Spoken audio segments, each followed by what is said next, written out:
Hello and welcome to another Inside Marine.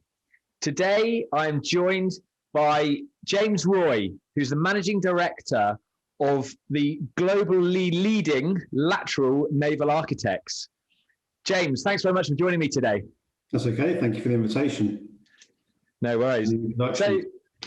So look, we like to get straight into this, and we like to go right back to the beginning. And I'd love to hear, kind of, firstly, how did you come to get into the marine industry? Okay. At one level, it's a very simple story that when I was a young, probably about 5 years old, I think, somewhere around that, my parents had a boat, and I have a vague memory of one day being on this boat, and this was on the west coast of Scotland, and a ship went past, and I drew this ship on a piece of paper, and I think I gave it to my mum and said, when I grow up, I'm gonna draw boats. Then when I was 13, I remember a boy at my school had a leaflet for a course called Yacht Design at Southampton Institute of Higher Education, as it was at the time. And I still got that leaflet. Anyway, he gave it to me. And at that moment, 13, I knew exactly how I was going to end up drawing boats. And a few twists and turns along the way. But I ended up in Southampton in 1992 studying, and came into the industry in 96 when I finished. Wow! So you were hooked at a pretty early age. I mean, was it? It's interesting that you were instantly drawn to the drawing of the boat rather than a lot of 5-year-olds were. I'd like to sail it or build it, but was drawing a passion for you from a very early age as well? Yeah, I don't know. Really, I suppose it was just creating, really. Whether that's sometimes along the way, I've thought maybe I'm a bit of a frustrated boat builder. There's a boat builder inside me that was trying to get out. But design engineering, that's what I kind of like. Okay. Great. So once you got through uni and took your first roles in the marine industry and in design. I mean, tell us about that. Yeah. So when I left university, I mean, in the mid-late 90s, I'll stick my neck out and say the British marine industry was a pretty grim place. Well, that's my recollection of it at the time. There were very few jobs around, it seemed. The super yacht industry as such was still kind of very much in its kind of infancy, or the modern version of it. So it was pretty unclear really what I was going to do, and I had a big passion for sailing, and I kind of don't mind saying I wanted to be the next Bruce Farr, and be designing America's Cup boats and everything. But having said that, I'd always had a very broad perspective and thought, well, there are plenty of other types of marine craft, and had a number of opportunities, but I ended up in Hamble, which was not a million miles away from where I was living at the time, for a very small company called Nigel G & Associates, who designed high-speed ferries and fast patrol boats and all manner of other crazy marine vehicles. And I actually started there under something called the College Business Partnership, which was kind of a government-funded way of trying to unite academia and industry. So I had a one-year placement under that scheme. Mm-hmm. And then obviously you've sort of really kind of accelerated through a really successful career in that space, and it'll be great to kind of just hear a bit more of the journey you went on, from there, and particularly really kind of what influenced you to sort of, I guess, keep going in that space. Yeah. Well, I suppose that there's an element of right place, right time, but actually I learned pretty quickly that that phrase is only really ever part of the story. It's about, creating opportunity. I joined, when I joined Nigel G's, it was a company of, I think there were maybe 8 to 10 people at the time. It was quite small. And been established about 10 years. And sort of from joining that team, I remember very clearly with my hand on the door on the first day, thinking I'll be here for a year and then I'll move on to something else.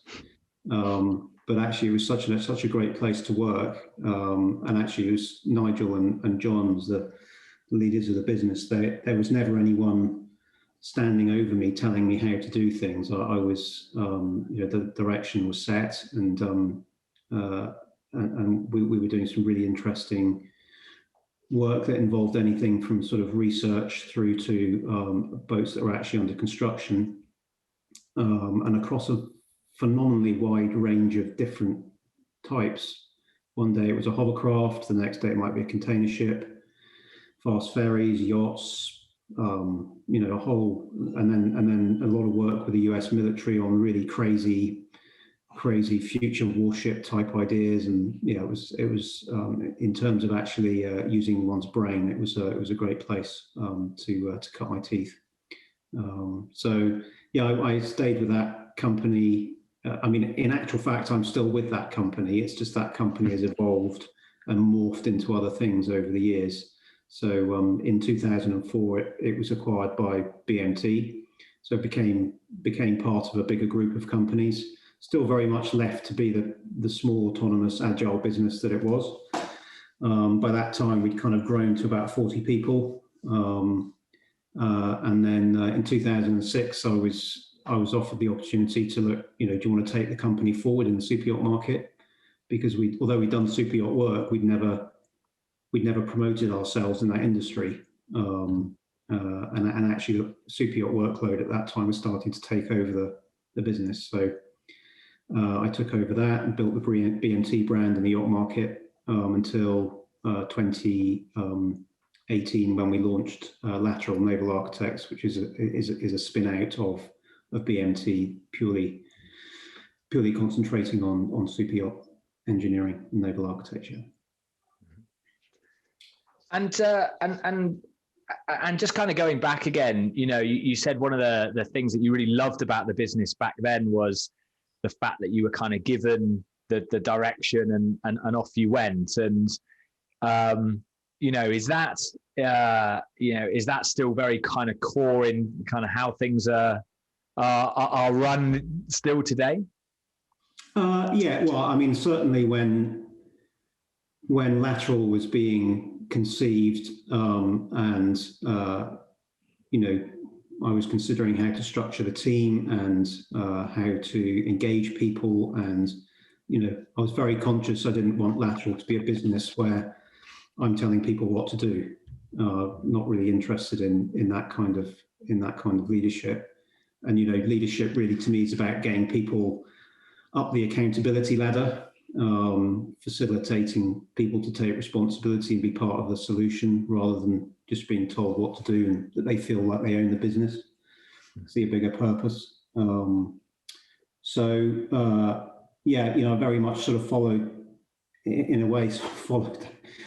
that model from my early career, where I established a direction, aligned people, motivate, inspire a bit, and facilitate and support them in delivering on that direction. There isn't really any need to tell people what to do.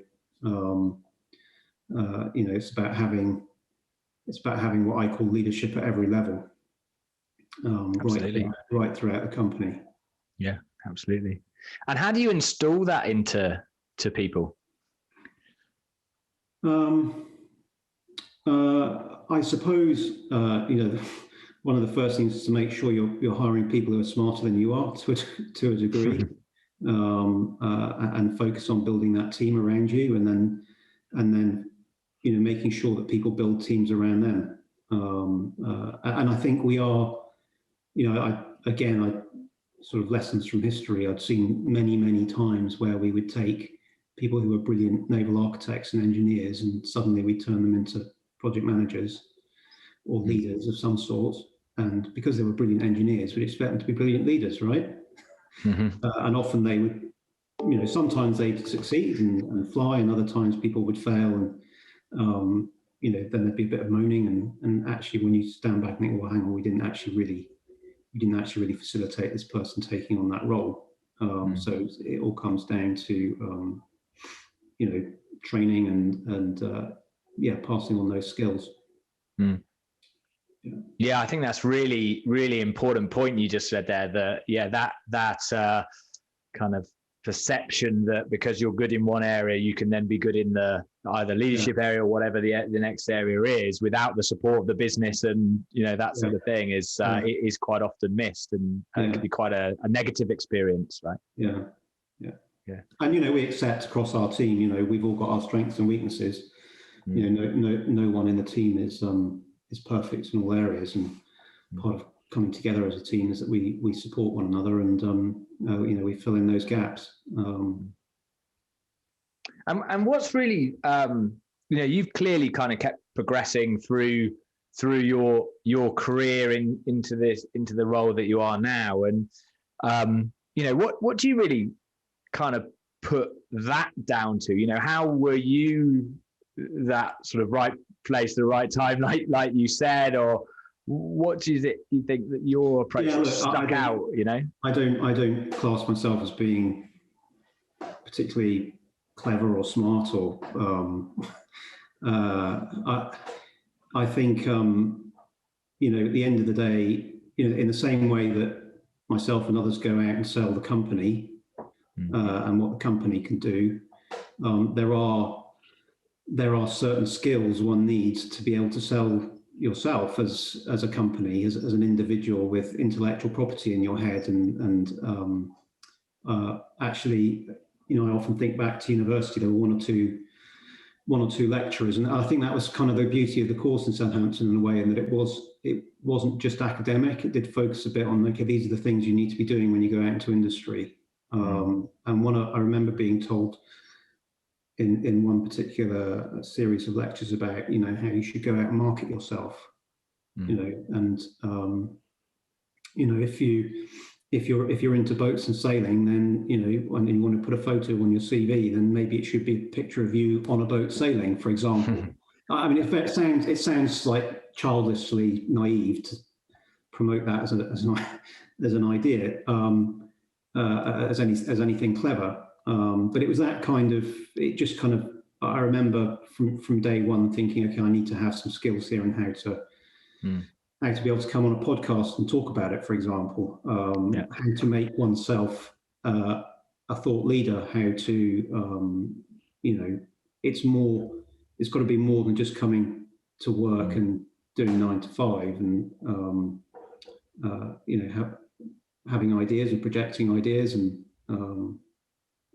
collaborating with people, making connections, sharing ideas, and that's how one sort of raises one's profile, I guess. Well, that certainly worked for me anyway. Yeah. Well, I think it's, from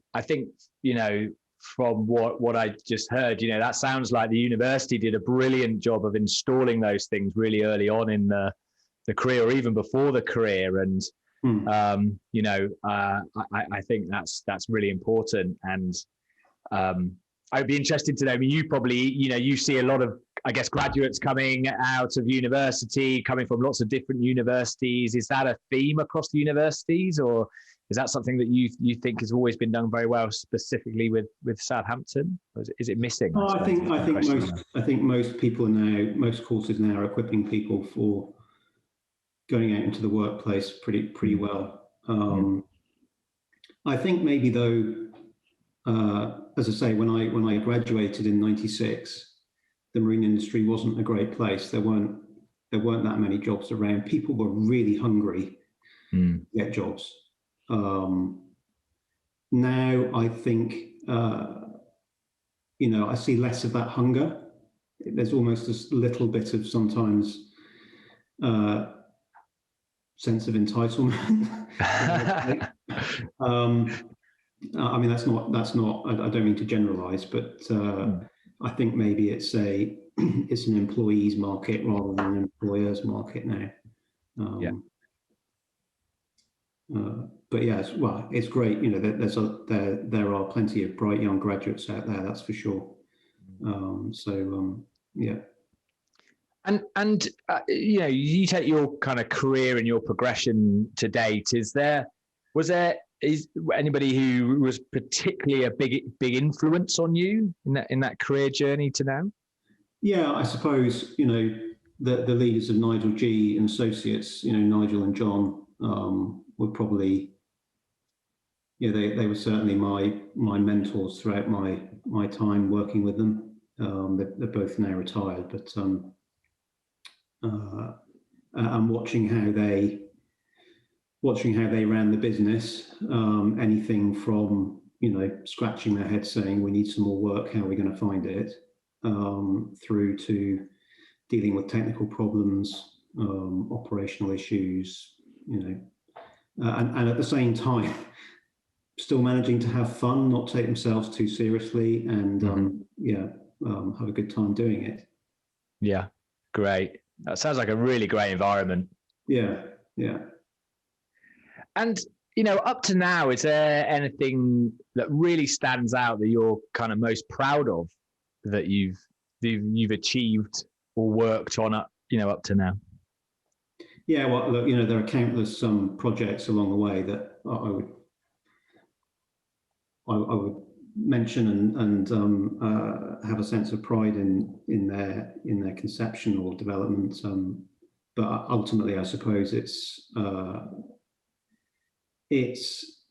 where we are now. It's where we've got ourselves to now. So, you know, it's the creation and development of the company that was Lateral and the people in it, and you know, ultimately it's 99% people. Yeah, we've got some lovely offices, but you know, they're a pretty lonely place for anyone in it, and there's certainly there are no ideas coming out of it unless there are people in it. So yeah, it's creation of this business and the people and you know, the great work that they do. We all do. Great. That brings us really nicely to the next section, which is the now. You know, the present. You know, you've got Lateral in its current form, and as I introduced at the beginning, a real kind of global leader, if you like, in the naval architecture world, and actually a wonderful brand at the same time. You guys clearly do incredible work, but you also have this amazing brand that goes with the business as well. And you know, and I know that's something that's very important to you guys as well. And you know, I'd love to hear just a few more of your thoughts around the concept of the brand and really how you kind of sort of promote that side of things, I suppose. Well, yeah, I suppose when we were conceiving Lateral, you know, I mean, Lateral's formed in joint partnership between BMT and Dutch shipyard OceanCo, and for a long time we had no idea what to call the company, so we just had a placeholder called Bodie, which was BMT OceanCo Design Engineering, and there was no way we were going to call the company Bodie, but and you know, we had no idea what a logo would look like or anything, and we ultimately put together a team of you know, some really creative people. There was an agency design agency from Amsterdam and a brand consultant from Athens, and plus ourselves and a few of our colleagues from Holland. And yeah, we went on the journey. It was an incredibly creative journey, and you know, for me, it was completely new territory. I'm an engineer. I'm used to kind of adding numbers together and getting definite answers. And you know, the kind of journey we went on to discover our brand. I mean, to me, that was all a bit sort of gobbledygook at the beginning. Really, you know, and this is costing a lot of money. Do we really need to do this? Can't we just kind of go into a room for an afternoon and come out with a name and a logo? But yeah, we did a lot of work, and a lot of that work was really, I suppose, our brand consultant. Not really a brand consultant at all. He's a psychologist. He basically gets inside your head, and he gets inside the heads of everyone around the table, and he pulls out all the values and the things that you stand for and what you believe in and how you deliver your work. And he puts that all into a clear picture, and you ultimately discover your brand yourself.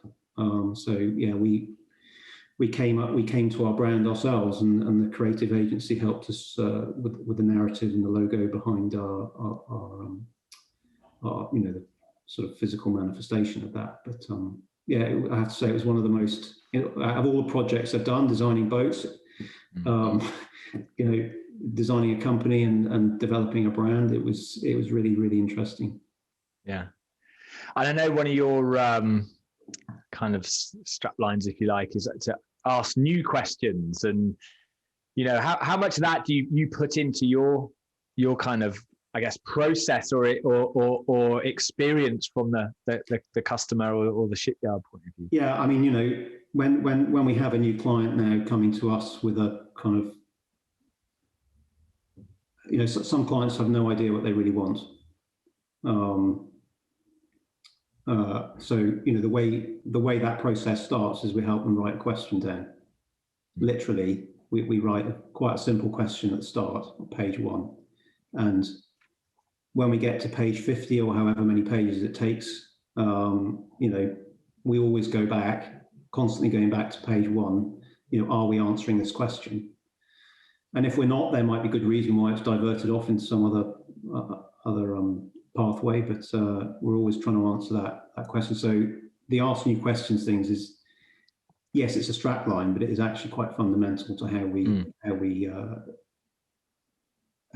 work our ideas and how we think. And what's happening in the business at the moment?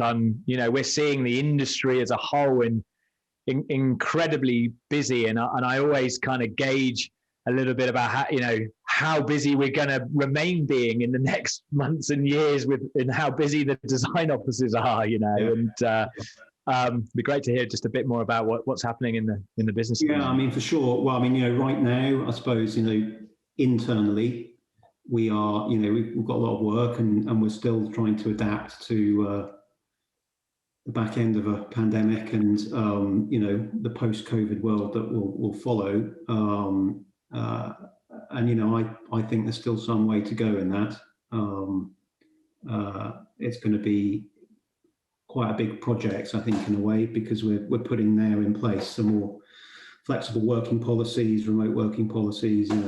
We don't need everyone here every day sitting at their desk, but at the same time, we do need people here in an office environment to create the kind of serendipity that happens when ideas are formed and etc. So there's a big focus on that at the moment, and we don't underestimate the scale of that task to get the team working efficiently in a new normal of hybrid working. In the market, yeah, we've certainly seen certainly this time a year ago, it was like, at times it had a feeling of just pre-financial crisis. People were talking about build slots with a sense of anxiety in their voice. It's kind of one point I was thinking, oh God, we're going to go into a bubble, or because I think the pandemic's really given anyone who was procrastinating about building a yacht or not being able to justify it to themselves, it's given them a reason to just get on with it, because life could be too short. So yeah, it's been very busy. I think that sort of frenzy's subsided a little bit in the last 6 months, but it's still very busy. Yeah. And are you seeing any trends at the moment that's really exciting you, for example, either in what people are asking for, or what's turning your head right now? Well, I think the whole sustainability piece is still, I mean, that was a major thing pre-pandemic, and it's still remains a major thing. I actually thought at the start of the pandemic that that might subside slightly, and there might be more of a focus on people wanting boats as safe havens, for sort of to guard against some sort of future reoccurrence. But we haven't really seen that. The focus is still very much on sustainability, as being, is in a core. It is a core element of almost every brief that we see that comes. Okay. And do you see, I mean, you talked about the, you've got the customers that may have been deciding for a long time whether they go ahead and to buy a yacht or have one designed, and it's obviously been accelerated for them actually doing it. Is that also accelerating kind of decisions around them playing safe with designs, or actually are they really, if they're going to go for it, they're going to really go for it and have their absolute kind of dreams design? Yeah, I suppose we have one or two projects at the moment that are, in design terms. I mean, obviously we're doing those with a design partner because we don't do styling and aesthetic design. But yeah, we see some projects really quite aesthetically and layout wise very unique. I don't know whether we could call it a trend though. I suppose that's part of working in where everything's bespoke. It's we don't have it's quite difficult to label anything a trend. And what do you see? What's the big opportunities coming for you? Yeah, look, I think it's all around. I use the term sustainability, but really, sustainability is such a multifaceted thing. I think there's our industry's got a bit over focused on using the word green, and just thinking that it comes down to a bit of clever engineering that means we can have smaller engines and therefore we pollute less. Sustainability is way bigger question than that. I suppose there are one of the biggest challenges that I think will come is it will take a while for it to happen, but the pandemic, a bit like the financial crisis before it, and whatever the next big crisis is in the world, will increase the gulf between rich and poor, unfortunately. And large super yachts, much like other luxury assets, will be held up as ostentatious examples of excess. And when you set that against the debate on sustainability as well, and the vast resources that are used to build these boats, it becomes increasingly sensitive for clients. In the past, perhaps maybe because they didn't like it, because they got a public persona to maintain. But I think now, as younger generations of yacht buyers mature and start buying these boats, they've grown up in a world where their worldviews have been formed around the fact that sustainability is important and we can't carry on like this. So, how do we make it relevant and compelling for them to spend their wealth on a super yacht in the future? They may well have the means to buy it many times over, but if it's not relevant and compelling to their worldview, then, we're not going to have a market to sell our product to. And also, when you think that actually of the number of people who have the means to buy a yacht, how many we actually sell yachts to, our potential market is massive. But we're only capturing a small portion of it. So there are quite a few challenges there in terms of, they're quite macro in terms of our industry rather than micro in terms of this company. But there are threats there, but equally there are opportunities. Some of our clients are, ultra high net worth individuals who want to leave a legacy to the world in some way. Rather than, some of them are investing in ways to get to the moon or Mars or going to space. But but there are ways to invest in technology that could be done by development of super yacht projects that advance us towards emissions-free marine technology that leaves a legacy and an opportunity in the rest of the market. So the opportunity for us is how do we package that and find those clients? How do we find the clients who want to be innovators? Because they're the guys who will take the risk to do these really interesting projects and make them happen. That's really interesting.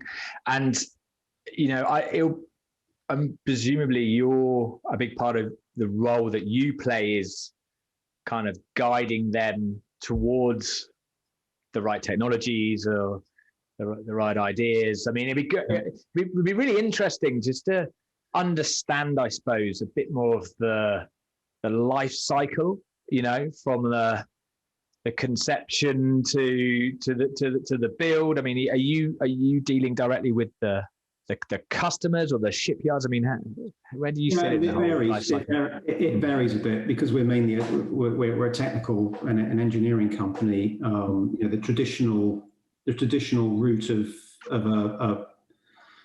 an individual deciding to build a super yacht and actually it happening can take a number of different pathways, but typically they would start in the design environment. So they would start with a yacht designer and they would draw the physical manifestation of what they wanted it to look like in terms of how they might live on it. And then typically after that, a naval architect or an engineer would kind of put the foundations under it once it's been designed. I mean, that's changed slightly in recent years as boats have become bigger and more complex. The technical, you kind of really need the technical there at the beginning as well. So our client base is either those clients coming to us directly and bringing with them a designer and saying, I'd like you to you know, form this project team and develop this design and then help me find a shipyard to build it in, and etc. Or a lot of our work is for shipyards for projects they've already contracted and they need engineering services. And then we have other clients, you know, we may be helping design studios, we may be helping brokerage firms, we may be helping management companies, etc. The really interesting ones, though, I would say, are the clients who come direct wanting a very technical approach at the beginning. So they maybe come with quite a sort of challenging idea or question, and they want to know what technology is there that can or which technology should I choose? And then we have a number of processes we go through with those types of clients. We do technology mapping, where we effectively illustrate to them all the spread of technology they could have, and we have ways of conveying how much benefit that technology might bring versus how much risk there might be in actually procuring it and using it, if it's emerging technology, and we effectively guide them through a process and let them. Along that process, we're encouraging them to be innovators.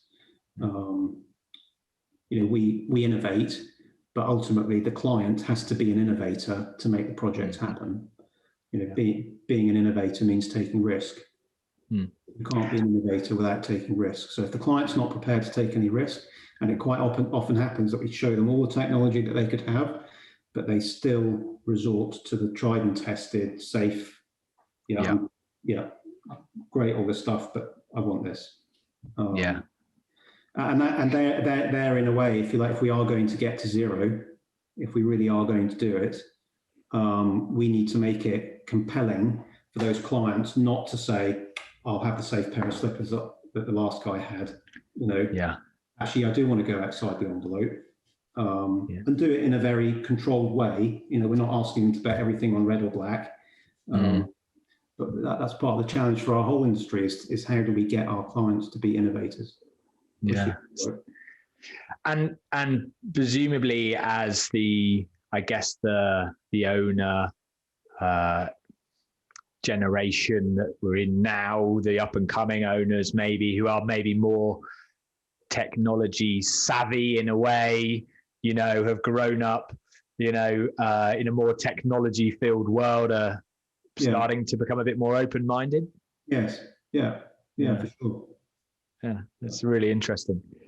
And I mean, and just keeping on technology and sustainability as well, it's clearly important to you as a company and yourself personally, I'm sure. What are you seeing out there at the moment that really excites you? What's the next big thing? Yeah, well, the next big thing might just be the next small thing. In some ways, super yachts are a good example of something that is not fit for purpose. Yeah. A super yacht is designed to do anything at any time, anywhere, under any conditions, with multiple layers of redundancy, multiple capabilities, and the fact it doesn't need all those. It does not need all of that. Most of that stuff will never get used in its life. When you put that on the weighing scale of sustainability, why have all these resources been used to achieve that when it will never be used? So I think actually, you see it in the commercial vessel market. You have vessels that are designed to do a specific job, perhaps between two specific ports. And, if there's, just for an example, if there are search and rescue facilities in those two locations, etc., then they don't need to carry life rafts, perhaps, or they, the boat is designed to do a specific thing and not anything else. I'm not promoting that we design a super yacht only to go between Monaco and Saint-Tropez and never anything else. But there is, we do see, the amount of equipment and specifications of some boats are way beyond anything that's ever going to be used, and it just seems quite often a big waste of resources to engineer all this and procure it and build it and service and maintain it when it's never used. So I think the next big thing in the future may actually not be quite so big. Yeah, it will be more cleverly thought about and specified. Because actually, if you want to advance towards zero, you can probably get, 70% of the way there without buying any whiz-bang gizmos or strange technology, green technology, just through smarter design and specification and engineering. And that, if you like, that's the low-hanging fruit. So why wouldn't we take it? It does require maybe making some compromises, and it maybe does require people involved in the projects to let go of ingrained paradigms about what a super yacht should be. Oh, it doesn't have this, then it's not a super yacht. That's probably complete rubbish. It's almost a re-educating, really, in a way. And I suppose in a way it's evolving what a super yacht is. I mean, sometimes when I look at, a lot of projects end up being a kind of repetition of the last projects and et cetera, and our industry we've got ourselves into sort of this position where the super yacht is this ethereal thing up here because we built it up to be that. But actually, maybe it doesn't need to be that. The perception of what's good quality, for example, which is quite an intangible thing, right? But there is a perception of, if the checker plate doesn't line up in the engine room, then it's not a good quality product. Which, well, some clients may value that, but I think quite a lot of clients, probably don't value that. I'm not saying any one way is right or wrong, but we've elevated this specification and quality of a super yacht right up here, and perhaps there are other ways we can conceive and develop and build super yachts. That they're still yachts and they still provide the experience that the clients want, but they do it in a far smarter way. Mm-hmm. And we address the bigger part of the sustainability question before we even started talking about risky technology. Yeah, absolutely. Well, I think, that's a really interesting way to kind of look at the future of that sector. And, suddenly the options are almost endless in a way, aren't they? With the right introduction and I guess guidance from, companies like yourselves, kind of educating and getting people to change the perception. Yeah. It's, well, I think it's really, really exciting to see where this industry is going and with the technologies. And it's great to hear there is becoming more of a focus in sustainability. And I know that companies like yourselves that really drive that message is helping that. So, really, really well done with that. So look, James, we've kind of gone through the journey. We've talked a bit about, the past and the company and the industry, but we also like to hear a little bit more about, our guests on the podcast at a personal level. And it'll be really great just to find out a little bit about you. So, for example, what is your perfect weekend? Okay, well, my perfect weekend would probably be about 4 days long. Okay. Because 2 days is too short. I have quite a lot of hobbies that are very weather dependent, and they each require slightly different conditions. So it would probably be quite a diverse range of weather conditions at the weekend. And yeah, be with my kids and my family, and having fun. Yeah. And so what sort of weather do you need for your different hobbies? Well, sailing, I suppose, a nice a nice summer's day and maybe 12 to 15 knots would be good. With yourself what it's like in the Solent, probably without spring tides, some deep tides would be fine.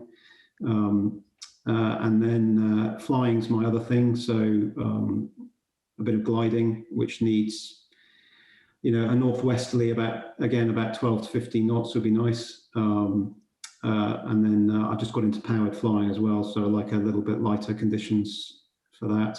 And then a bit of rain in there as well, and then I could be in the garage with my classic car. And maybe if it was blowing a hoolie on one day, I could go windsurfing. So yeah.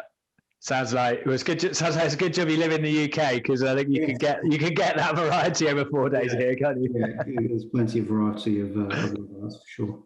Brilliant. So look, and actually you mentioned flying. Then where did the interest for that come from? Flying. Yeah.